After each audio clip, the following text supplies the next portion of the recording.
کودتای 28 مرداد و بازگشت محمد رضا شاه به ایران.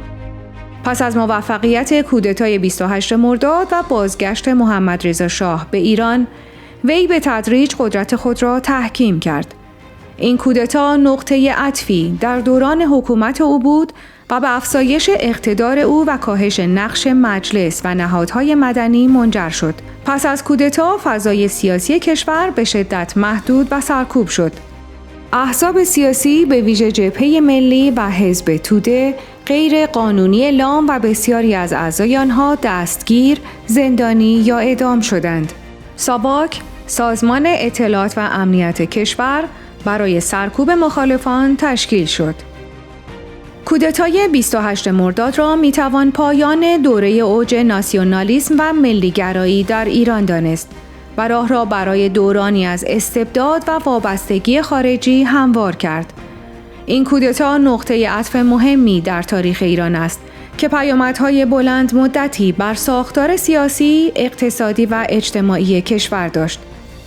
پس از آن مجدداً قدرت مطلقه شاه بار دیگر احیا شد و حکومت مادام العمری دیگری آغاز شد که بعداً تبدیل به یک نظام تک حزبی نیز شد که همه آحاد ملت میبایستی عضو آن باشند و بر طبق گفته شخص شاهنشاه هر کس که چنین امری را بر نمیتافت میبایستی ایران را ترک کند. انقلاب سفید و شکلگیری قیام 15 خرداد. همچنین شاه با اجرای برنامه‌هایی مانند انقلاب سفید و توسعه نظامی سعی در مدرنیزاسیون و افزایش قدرت کشور داشت، اما همزمان با سرکوب مخالفان و گسترش دستگاه‌های امنیتی مانند ساواک همراه بود. پرداختن به قوای نظامی و ایجاد یک ارتش بسیار قدرتمند، مخصوصاً ایجاد یک نیروی هوایی قوی از جمله اقدامات او بود.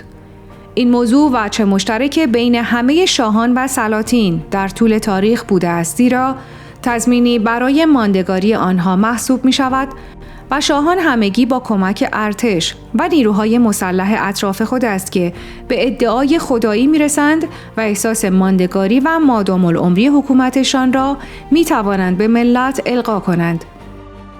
این موضوع صرف نظر از این است که نظام شاهنشاهی قرار بود نقش ژاندارم منطقه را بازی کند و سد قدرتمندی در مقابل نفوذ کمونیسم و اتحاد جماهیر شوروی در زمان جنگ سرد باشد.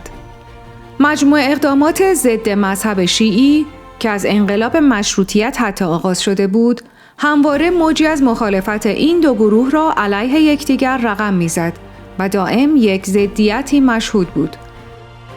این تضاد در دوره محمد رضا شاه نیز کاملاً مشهود بود، به ویژه که همه روحانیان در جلسات وعظ و سخنرانی خود میبایستی شاه را دعا و ثنا میگفتند و اگر این اتفاق نمیافتاد حتماً برای واعظ مشکلات امنیتی درست میشد.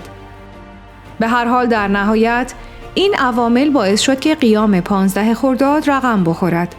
واقعه‌ای مهم و نقطه عطفی در تاریخ معاصر ایران که در 15 خرداد 1342 مصادف با 5 ژوئن 1963 رخ داد و به عنوان سرآغاز نهضت اسلامی ایران شناخته می شود.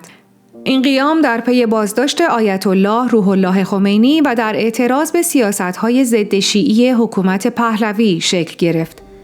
آیت الله خمینی به شدت علیه سیاست‌های شاه و وابستگی به آمریکا و اسرائیل سخنرانی می‌کردند.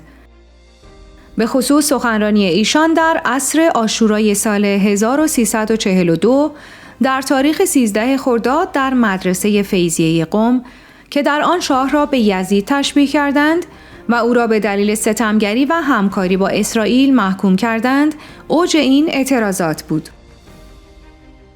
دستگیری آیت الله خمینی 2 روز پس از سخنرانی عصر عاشورا در 15 خرداد 1342 نیروهای امنیتی شاه به خانه ایشان در قم یورش بردند و او را دستگیر و به زندان قصر تهران منتقل کردند. آیت الله خمینی 1 سال پس از قیام در سال 1343 به ترکیه و سپس به عراق تبعید شدند. با انتشار خبر دستگیری آیت الله خمینی، موجی از خشم و اعتراض در شهرهای مختلف ایران از جمله تهران، قم، ورامین، مشهد، شیراز و اصفهان آغاز شد. مردم با شعارهای نظیر یا مرگ یا خمینی به خیابانها ریختند و به تظاهرات پرداختند. تظاهرات در تهران به ویژه در میدان بارفروشان به اوج خود رسید و با درگیری‌های خونین بین مردم و نیروهای نظامی و شهربانی همراه شد. این اعتراضات به طرز خونینی سرکوب شد و تعداد زیادی از مردم کشته و مجروح شدند. آمار دقیقی از تعداد شهدا وجود ندارد، اما برخی منابع صدها و حتی هزاران نفر را ذکر کرده‌اند. پیکر کشته شدگان تهران به صورت دست جمعی در گورستان مسکرآباد دفن شد. در ضمن بسیاری از رهبران و فعالان سیاسی و مذهبی دستگیر و زندانی شدند. برخی از جمله طیب حاج رضایی و اسماعیل رضایی نیز اعدام شدند. آیت الله خمینی نقش محوری و اصلی را در شکلگیری و رهبری قیام 15 خرداد ایفا کردند. ایشان با سخنرانی‌های خود مردم را از ماهیت سیاست‌های رژیم پهلوی آگاه ساختند و آنها را به مبارزه دعوت کردند. دستگیری ایشان نیز به عنوان کاتالیزوری برای انفجار خشم مردمی عمل کرد. آیت الله خمینی پس از این قیام 15 خرداد را یوم الله نامیدند و آن را نقطه عطفی در تاریخ ایران و خمیرمایه نهضت اسلامی دانستند. با وجود سرکوب، قیام 15 خرداد به عنوان سرآغاز جدی نهضت اسلامی ایران به رهبری آیت الله خمینی شناخته شد. این قیام نشان داد که روحانیت و مردم قدرت بسیج کنندگی بالایی دارند و می توانند در برابر حکومت مقاومت کنند. همچنین قیام 15 خرداد جایگاه مراجع تقلید و روحانیت را در بین مردم تقویت کرد و نفوذ گسترده و عمیقی برای آنها به ارمغان آورد. به اضافه اینکه این واقعه جریان رفرمیستی و اصلاح طلبی را با شکست مواجه کرد که باعث شد رهبران جبهه ملی دستگیر شدند و نهضت آزادی نیز منحل شد. در مجموع قیام 15 خرداد هرچند به ظاهر سرکوب شد، اما بذرهای انقلاب اسلامی را کاشت و راه را برای پیروزی انقلاب در سال 1357 هموار کرد. این قیام نمادی از قدرت اتحاد مردم و رهبری مذهبی در برابر استبداد شاهنشاهی بود.